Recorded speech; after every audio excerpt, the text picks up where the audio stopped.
Good morning, students. I am Kamaljeet Kaur, your SS teacher from Sarvakari Vidya Mandir, Fazilka. How are you? I hope all of you are happy and healthy in your home and do your homework properly. Students, जो previous मैंने video आपको भेजी थी Wednesday, उसमें मैंने आपको last topic जो करवाया था वो सेंटर स्टेट रिलेशंस करवाया था, जिसमें मैंने ये बोला था कि 1990 के बाद सेंटर और स्टेट के रिलेशंस काफ़ी हेल्दी हो गए हैं, काफ़ी चेंज हो गए हैं, because in modern era no single party get the majority, कोई किसी भी सिंगल पार्टी को मेजॉरिटी नहीं मिल रही, इसलिए कोलिजन गवर्नमेंट बन रही है। आपकी बुक में ही आपको दो कार्टून नज़र आएंगे। फर्स्ट कार्टून में देखो 1990 से पहले जो सेंटर स्टेट रिलेशन थे वो इस टाइप के थे। ये है Mrs Indira Gandhi, prime minister थे उस समय, सेंट्रल गवर्नमेंट है। ये अलग अलग स्टेट गवर्नमेंट के चीफ मिनिस्टर्स आपको नज़र आ रहे हैं, कोई केरला का है, कोई अलग अलग मतलब स्टेट्स के हैं। वो उससे बैगिंग बाउल लेकर उनसे पावर की बैगिंग कर रहे हैं, मतलब भीख मांग रहे हैं, क्योंकि उस समय जो हमारा फेडरलिज्म था ज़्यादा स्ट्रेंथन्ड नहीं था, मजबूत नहीं था। स्टेट गवर्नमेंट सेंट्रल गवर्नमेंट के ऊपर डिपेंड करती थी। लेकिन जैसे जैसे टाइम चेंज हुआ, मैंने उस दिन भी आपको बताया था, 1990 के बाद कोलिजन गवर्नमेंट बनने लगी। कोलिजन गवर्नमेंट गठबंधनीय सरकार, जिसमें जब टू और मोर political parties join their hand and make the government, जब दो या तीन पॉलिटिकल पार्टीज इकट्ठी होती हैं और गवर्नमेंट बनाती हैं। 1990 के बाद सेंटर स्टेट रिलेशंस चेंज हुए, कोलिजन गवर्नमेंट बनने लगी। यहाँ पर आपको एक चेयर दिखाई गई है। अटल बिहारी वाजपेयी हमारे उस समय प्राइम मिनिस्टर थे। अलग अलग जो रीजनल पार्टीज़ हैं, मतलब स्टेट पार्टीज़ हैं, उनकी सपोर्ट से ये अपनी सीट पर बैठे। ये देखो अलग अलग पॉलिटिकल पार्टी के इलेक्शन सिंबल बने हुए हैं, ये साइकिल है, ये लीव्स हैं, अलग अलग पॉलिटिकल पार्टी के जो वो बने हुए हैं इलेक्शन सिंबल, चुनाव चिन्ह, मीन्स इनकी सपोर्ट से ये सेंट्रल गवर्नमेंट बनी। अब अगर मान लो ये अपनी सपोर्ट खींचते हैं तो ये गिरेंगे, सेंट्रल गवर्नमेंट गिरेगी, कोलिजन गवर्नमेंट गिरेगी। इट मीन्स जो तीसरा स्टेप मैंने उस दिन भी आपको करवाया था सेंटर स्टेट रिलेशन का, उसको अडॉप्ट करने के बाद इंडिया का फेडरलिज्म और भी ज़्यादा प्रैक्टाइज्ड हुआ है, स्ट्रेंथन्ड हुआ है, मजबूत हुआ है। ओके स्टूडेंट्स, ये देखो आपको पेज नंबर आपकी बुक के 22-23 है, इसमें linguistic diversity of India. In pages को आप पढ़ना, आपको लैंग्वेज पॉलिसी ऑफ इंडिया समझ आ जाएगी कि शेड्यूल्ड लैंग्वेजेस कितनी हैं, ये सारी इसमें आपको शेड्यूल्ड लैंग्वेजेस आएगी, कहाँ पर कौन सी लैंग्वेज बोली जाती है, कितने परसेंटेज स्पोकन लैंग्वेज है वहाँ पर, भोजपुरी, मगधी, ये सारा आपका है। आपके एक्स्ट्रा नॉलेज के लिए ये दोनों पेजेस जो हैं, these are most important pages of your syllabus. Our next topic is decentralization in India. It is the last topic of your lesson. आपने नोट किया होगा कि अभी तक हमने 2 टायर्स ऑफ गवर्नमेंट को पढ़ा है, one is central government and second one is state government. और हमने, लेकिन इंडिया जो है बहुत ज़्यादा वास्ट कंट्री है, इसलिए 1 टायर या 2 टायर की गवर्नमेंट्स जो हैं उनको अच्छी तरह से रन नहीं कर सकती। इंडिया की कई स्टेट्स इतनी बड़ी है पॉपुलेशन वाइज कि वो यूरोप के इंडिपेंडेंट कंट्री से भी लार्ज है। For example Uttar Pradesh is bigger than Russia, Maharashtra is about as big as Germany. अकेला एक महाराष्ट्र स्टेट ऐसा है जो जर्मन से भी बड़ा है। तो इसलिए सिर्फ 1 लेवल की या 2 लेवल की गवर्नमेंट्स जो हैं, इतनी बड़ी स्टेट्स का जो है वो एडमिनिस्ट्रेशन चलाना उनके लिए पॉसिबल नहीं है। एक प्रॉब्लम तो पॉपुलेशन वाइज इंडिया की स्टेट्स बहुत बड़ी हैं, and second one is the जो स्टेट्स हैं they are internally very diverse. वो आंतरिक तौर पर बहुत ज़्यादा उनमें विभिन्नता है, लैंग्वेज अलग अलग है, कल्चर अलग अलग है। एक ही स्टेट में सो मैनी लैंग्वेजेस स्पोकन के लोग रहते हैं, अलग अलग कल्चर के लोग रहते हैं। इसका मतलब ये हुआ कि पावर शेयरिंग को और ज़्यादा और उसकी और ज़्यादा नीड है। फेडरल पावर शेयरिंग इंडिया में एक 3rd टायर की डिमांड कर रहा था कि 2 लेवल्स ऑफ गवर्नमेंट जो है वो नहीं सक्सेसफुल हो सकती हैं, तो एक और टायर, एक और लेवल जो है वो बीच में इंक्लूड करना पड़ेगा। This is the rational behind the decentralization of power. ये तर्क है कि इंडिया में शक्ति का, सत्ता का विकेंद्रीयकरण क्यों किया गया, डिसेंट्रलाइजेशन क्यों किया गया, और इसका रिजल्ट क्या निकला, एक थर्ड टायर इंक्लूड किया गया, that is called local self government, स्थानीय स्वशासन सरकार। नाउ स्टूडेंट्स, आपको एग्जाम में क्वेश्चन पूछा जा सकता है, what do you mean by decentralisation?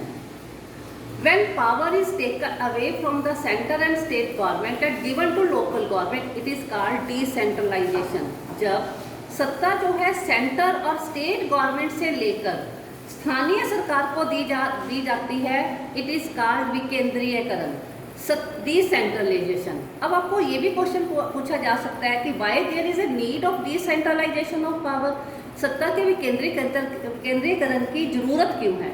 इसका एक सबसे मेन कारण ये है कि लोकल लेवल की जो प्रॉब्लम्स हैं उनका जो बेस्ट सेटल्ड कौन कर सकता है, लोकल लोग कर सकते हैं। लोकल लेवल के पीपल, उनको पता है कि हमारी प्रॉब्लम क्या है और उसको हमने कैसे सॉल्व करना है। फॉर एग्जांपल, मान लो फाजिलका में आपने कहीं पर कोई रोड मेकिंग का काम करना है, स्ट्रीट लाइट्स का कोई काम है, तो जो यहाँ के लोकल लोग होंगे उनको पता होगा कि इसका सल्यूशन हमने कैसे करना है। अगर किसी विलेज में कोई प्राइमरी स्कूल खोलना है तो सरपंच को, पंच को पता होगा कि हमने इसको कैसे सॉल्व करना है। तो पहला कारण क्या है, लोकल लेवल के इश्यूज और प्रॉब्लम्स को सॉल्व करने के लिए बेटर सोल्यूशन यही है कि एक लोकल लेवल की गवर्नमेंट बना दी जाए। इसके अलावा जो लोगों को पता होगा कि उनके पास जितनी मनी है वो कहाँ स्पेंड करनी है और कैसे इसको एफिशिएंटली मैनेज किया जाएगा। दूसरा कारण ये है कि अगर लोकल सेल्फ गवर्नमेंट आ जाएगी तो लोग जो है इस गवर्नमेंट में डायरेक्टली पार्टिसिपेट करेंगे इन डिसीजन मेकिंग।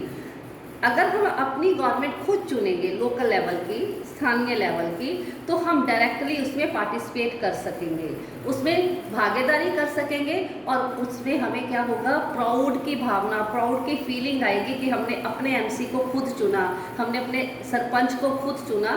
तो डिसीजन मेकिंग में डायरेक्टली लोगों की पार्टिसिपेशन हो जाएगी।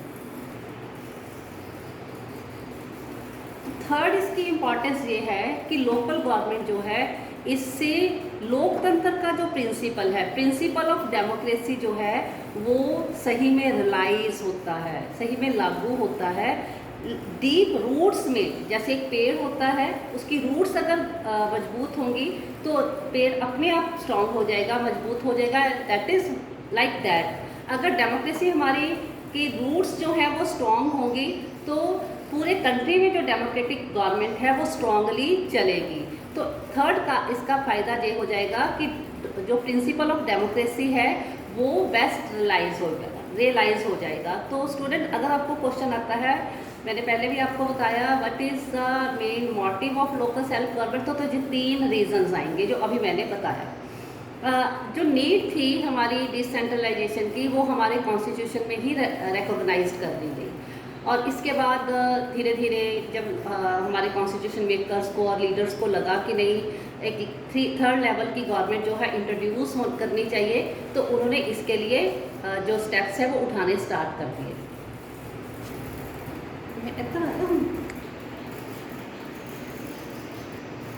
तो जो स्टेप उठाए वो विलेजेस में पंचायत और टाउन्स में और सिटीज़ में म्यूनसिपैलिटीज़ जो है वो क्रिएट कर दी गई। बट पहले क्या होता था कि जो ये म्यूनसिपैलिटीज़ और पंचायत होती थी, they were directly under the control of state government, directly वो स्टेट गवर्नमेंट के अंडर होती थी। इलेक्शन जो होती थी लोकल गवर्नमेंट्स की वो रेगुलरली नहीं होती थी। लोकल गवर्नमेंट्स जो होती थी उनके पास ना फाइनेंशियल कोई सोर्सेज होते थे, ना पावर होती थी। इसलिए पहले हमारे कंट्री में वेरी लिटिल डिसेंट्रलाइजेशन था। तो अगर आपको क्वेश्चन आता है what are the drawbacks of the decentralization before the 1992 से पहले डिसेंट्रलाइजेशन के में क्या ड्रॉबैक्स थे, क्या कमियां थी, तो ये आएंगी। मैं दोबारा रिपीट कर रही हूँ, local governments directly state government के अंडर थी। लोकल गवर्नमेंट की जो इलेक्शंस होती थी रेगुलरली नहीं होती थी। लोकल गवर्नमेंट के पास पूरे रिसोर्सेज नहीं होते थे। इसके लिए हमारी स्टेट गवर्नमेंट सेंट्रल गवर्नमेंट ने कुछ स्टेप्स उठाए और कॉन्स्टिट्यूशन को अमेंड किया। 1992 के बाद ये कुछ चेंजेस आए जिससे लोकल सेल्फ गवर्नमेंट जो है वो ज़्यादा पावरफुल हो गई। 1992 के बाद जो स्टेप्स उठाए डिसेंट्रलाइजेशन के लिए, अब कॉन्स्टिट्यूशनली ये मैंडेटरी कर दिया गया है। मैंडेटरी मतलब जरूरी कर दिया गया है कि every 5 year there will be election for the local self government. Regular elections होंगे और फिक्स्ड इंटरवल पर होंगे। सेकंड क्या कर दिया कि जो इलेक्टेड बॉडीज़ में कुछ सीट्स जो हैं और एग्जीक्यूटिव हेड्स जो हैं वो सीट्स जो हैं वो रिजर्व कर दी गई for the schedule caste, schedule tribes and other backward classes. वो सीटें जो हैं इनके लिए रिजर्व कर दी गई हैं ताकि इनका भी जो पार्टिसिपेशन जो है वो लोकल गवर्नमेंट में हो जाए। थर्ड बहुत अच्छा स्टेप उठाया for the empowerment of the women. 1/3 seats of the local self government they are reserve for the women. महिलाओं के लिए 33% सीट्स जो हैं वो लोकल सेल्फ गवर्नमेंट में रिजर्व कर दी गई हैं। Fourth step is an independent institution called state election commission has been created. State में इलेक्शन कमीशन जो है वो क्रिएट कर दिया गया है जो पंचायत और म्यूनसिपैलिटीज़ की इलेक्शन को कंडक्ट करेगा। आगे क्या होता था, जो सेंटर का इलेक्शन कमीशन होता था वही इनकी इलेक्शंस देखता था, लेकिन अब हर स्टेट में इंडिपेंडेंट स्टेट इलेक्शन कमीशन जो है वो क्रिएट कर दिया गया है, अपॉइंट कर दिया गया है for the conduct of the election of panchayat and municipal election. और last one is state government को अपनी पावर्स को यूज़ करने के लिए और उनके लिए जो रेवेन्यू है, जो पैसा है, फाइनेंस है, वो उनको प्रॉपरली दे दिया गया है। ये हो सकता है कि हर स्टेट में इसकी नेचर अलग हो। पंजाब में रेवेन्यू का और नेचर हो, हरियाणा में और हो, किसी और स्टेट में हो और हो, लेकिन हर गवर्नमेंट को, हर स्टेट गवर्नमेंट को, हर ने अपनी लोकल गवर्नमेंट को कुछ जो पावर है रेवेन्यू की वो दे दी गई है ताकि वो बैगिंग बाउल्स लेकर ना जाए गवर्नमेंट के पास कि हमें खर्चे के लिए इतना पैसा दे दो, हमें खर्चे के लिए इतना पैसा दे दो। तो these are the steps which is taken in 1992 to strengthen the decentralization in India. अगर आपको क्वेश्चन आता है what are the steps has been taken after 1992 to strengthen the decentralization in India, तो ये 4-5 जो स्टेप्स मैंने आपको करवाए हैं वो आएंगे। स्टूडेंट्स, अब आपको 1 मार्क्स में क्वेश्चन आ सकता है what is the another name of the rural local government. तो इसको हम पंचायती राज भी कहते हैं। रूरल लोकल गवर्नमेंट का another name is Panchayati Raj. It is very important question for examination point of view. अब पंचायती राज सिस्टम को हमने कैसे इलेक्ट करना है वो सारा प्रोसीजर है। ईच विलेज और ग्रुप ऑफ विलेजेस एक स्टेट में, उनमें ग्राम पंचायत होती हैं। ग्राम पंचायत, ध्यान से सुनना, ग्राम पंचायत होती हैं। ये इसमें जो सेवरल पूरे विलेज को वार्ड्स में डिवाइड कर दिया जाता है। हर वार्ड में से एक पंच चुना जाता है। जो वार्ड मेंबर होगा उसको क्या बोला जाता है, पंच, और हेड को क्या बोला जाता है, प्रेसिडेंट और सरपंच। दोबारा रिपीट करी हूँ, पूरे विलेज को ग्राम पंचायत के इलेक्शन के लिए पूरे विलेज को वार्ड में डिवाइड कर दिया जाता है। जो चुने जाएंगे वो पंच होंगे और हेड होगा sarpanch. They are directly elected by the adult population living in that ward और विलेज। इलेक्शन में पार्टिसिपेट कौन करेगा, वोटर्स कौन होंगे, जो उस विलेज के अडल्ट होंगे अब द एज ऑफ 18, वो इसमें डायरेक्टली पार्टिसिपेशन करते हैं। ग्राम पंचायत जो है अंटायर विलेज के लिए डिसीजन मेकिंग का काम करती है। पूरे विलेज के लिए कोई भी डिसीजन लेना है, हॉस्पिटल, सिविल हॉस्पिटल बनाना है, जब कोई स्कूल बनाना है, कोई भी, तो वो कौन डिसीजन लेगा, ग्राम पंचायत लेगा।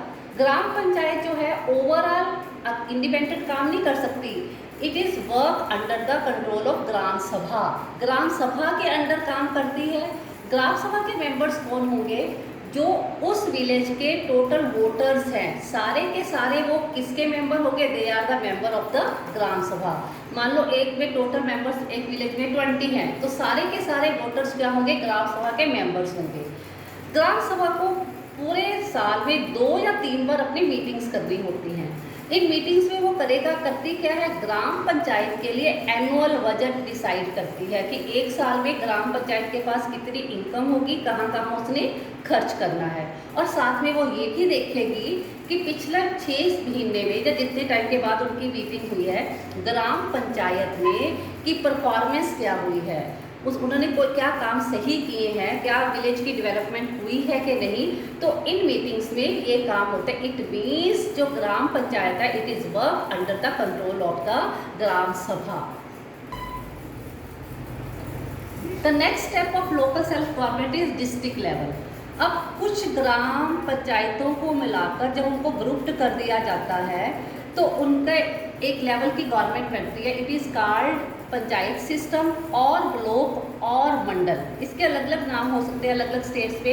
इनको पंचायत समिति भी बोला जाता है, ब्लॉक्स भी बोला जाता है, Mandal. For example before the district बनने से पहले फाजिल का क्या था, एक ब्लॉक था। इसमें बीडीओ इसका ऑफिसर होता था, ब्लॉक डेवलपमेंट ऑफिसर होता था। लेकिन जैसे ही ये डिस्ट्रिक्ट बना ये ब्लॉक से आ गया, अब ये डिस्ट्रिक्ट लेवल पर यहाँ पर काम होता है। तो सेकंड लेवल जो है डिस्ट्रिक्ट लेवल है, इसको ब्लॉक पंचायत समिति भी बोला जाता है, ब्लॉक भी और मंडल भी। मेंबर्स जो होते हैं इस बॉडी के they are elected by the panchayat members in that area. जितने विलेजेस को मिलाकर ब्लॉक बनाया जाता है उसके जो पंचायत के इलेक्टेड मेंबर्स होते हैं वही ब्लॉक, मंडल और पंचायत समिति के मेंबर्स को इलेक्ट करते हैं। अब थर्ड लेवल जो है ऑल पंचायत समिति और मंडल्स को, एक डिस्ट्रिक्ट में जितनी भी मंडल्स होंगे या पंचायत समिति होंगे उनको ग्रुप्ड किया जाता है और जिला डिस्ट्रिक्ट परिषद बनाया जाता है या जिला परिषद बनाई जाती है। इसके जो मेंबर्स होते हैं मोस्टली लोकसभा के या जो एमएलएस होते हैं उस डिस्ट्रिक्ट के, वो इसके मेंबर होते हैं। दोबारा रिपीट कर रही हूँ, जिला परिषद के जो उस डिस्ट्रिक्ट में जितने भी लोकसभा के या जो MLAs members of legislative assembly के जो होते हैं वो अल्टीमेटली इसके क्या बन जाएंगे, मेंबर्स बन जाएंगे। इसके अलावा कुछ अदर ऑफिशियल्स भी उस डिस्ट्रिक्ट लेवल के जो होते हैं वो भी इसके मेंबर बनते हैं। किसके, जिला परिषद के या डिस्ट्रिक्ट के। जिला परिषद का जो चेयरमैन है वो पॉलिटिकल हेड होता है जिला परिषद का, मतलब जो हमारे यहाँ का जो एमएलए होगा वही क्या होगा, जिला परिषद का हेड होगा। ये डिस्ट्रिक्ट लेवल पर काम करेगा। जैसे मान लो फाजिल्का में जिला परिषद है एट प्रेजेंट, ये किसके लेवल पर काम, अलग से इलेक्शन नहीं होंगी, जो पंचायत के ब्लॉक के मेंबर होंगे वही इसके मेंबर्स होंगे, एमएलएस होंगे, या अगर कोई लोकसभा का मेंबर है इस डिस्ट्रिक्ट का तो भी इसका मेंबर होगा। ये जिला लेवल पर काम करेगा। तो स्टूडेंट्स अभी तक हमने रूरल लेवल की गवर्नमेंट देखी है, अब हम देखिए अर्बन एरियाज़ में। इसी तरह से शहरों में भी म्यूनिसिपैलिटीज़ होती हैं और टाउन्स में भी म्यूनिसिपैलिटी, जैसे जिसको आप एमसी कहते हैं, एमसी की इलेक्शंस होती हैं। जो बिग सिटीज़ होती हैं वहाँ पर म्यूनिसिपल कॉरपोरेशंस, जैसे लुधियाना हो गया, मुंबई हो गया, कलकत्ता हो गया, दिल्ली हो गया, वहाँ पर म्यूनिसिपल कॉरपोरेशन की बसेस चलती हैं, हॉस्पिटल्स भी उनके नाम पर ही चलते हैं। Both municipalities and municipal corporations जो होते हैं इनकी भी इलेक्टेड बॉडीज़ होती हैं। लोग ही इसमें पार्टिसिपेट करते हैं, वोटर्स, वो अपने पीपल्स रिप्रेजेंटेटिव्स चुने जाते हैं, आगे ये अपने अर्बन और टाउन्स के लिए काम करते हैं। म्यूनिसिपल चेयरमैन जो होता है वो पॉलिटिकल हेड होता है म्यूनिसिपैलिटीज़ का, जो मतलब उसका जो पॉलिटिकल हेड होगा वही म्यूनिसिपैलिटी का हेड होगा। म्यूनिसिपल कॉरपोरेशन के ऑफिसर्स को कई जगह पर मेयर भी बोला जाता है और it is the most important position in the town. मतलब मेयर की बहुत लोग रिस्पेक्ट करते हैं। सारा जो टाउन का या बिग सिटीज़ का वो काम कौन देखता है, मेयर देखता है। स्टूडेंट्स अब हमने सारा लेसन कर लिया है, फेडरलिज्म पूरा कंप्लीट हो गया है। पूरा कंक्लूजन ये निकलता है कि ये इंडिया का जो एक्सपेरिमेंट है पूरे वर्ल्ड में लार्जेस्ट एक्सपेरिमेंट है लोकल सेल्फ गवर्नमेंट का। इसमें मतलब अब मेरिट्स हो रही हैं लोकल सेल्फ गवर्नमेंट की। अगर आपको मेरिट्स पूछी जा सके, 36 लाख जो है इलेक्टेड रिप्रेजेंटेटिव्स है इन पंचायत में और म्यूनिसिपैलिटीज़ में, ठीक है। और मतलब इतनी इतनी ज़्यादा नंबर जो इलेक्टेड लोगों का है वो कहीं भी किसी भी कंट्री में नहीं है। The number is bigger then the population, और कई कंट्रीज़ की पॉपुलेशन से भी ज़्यादा ये नंबर है, 36 लाख इलेक्टेड रिप्रेजेंटेटिव्स। कॉन्स्टिट्यूशनली जो स्टेटस है लोकल सेल्फ गवर्नमेंट का, इसमें एक फ़ायदा हुआ है, हमारी कंट्री में डेमोक्रेसी बहुत ज़्यादा डीप हो गई है, डीपन बिल्कुल गहरी हो गई है, इसकी जड़ों को कोई अब नहीं उखाड़ सकता।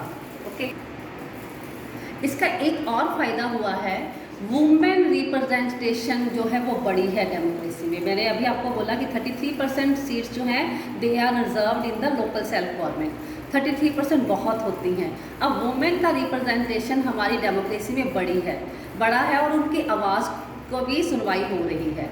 ये तो होगी इसके मेरिट्स लोकल सेल्फ गवर्नमेंट की। अब इसके डीमेरिट्स क्या है, डिफ़िकल्टीज़ क्या है? अगर क्वेश्चन आता है what are the difficulties faced by the local self government, तो उसमें क्या है, इलेक्शन रेगुलरली तो हो रहे हैं, लेकिन जो ग्राम सभा है वहाँ उसके इलेक्शन रेगुलरली नहीं हो रहे, उनके मीटिंग्स रेगुलरली नहीं हो रही। सेकंड क्या है, मोस्ट स्टेट गवर्नमेंट जो है उसने सिग्निफिकेंट पावर्स जो हैं लोकल सेल्फ गवर्नमेंट को ट्रांसफ़र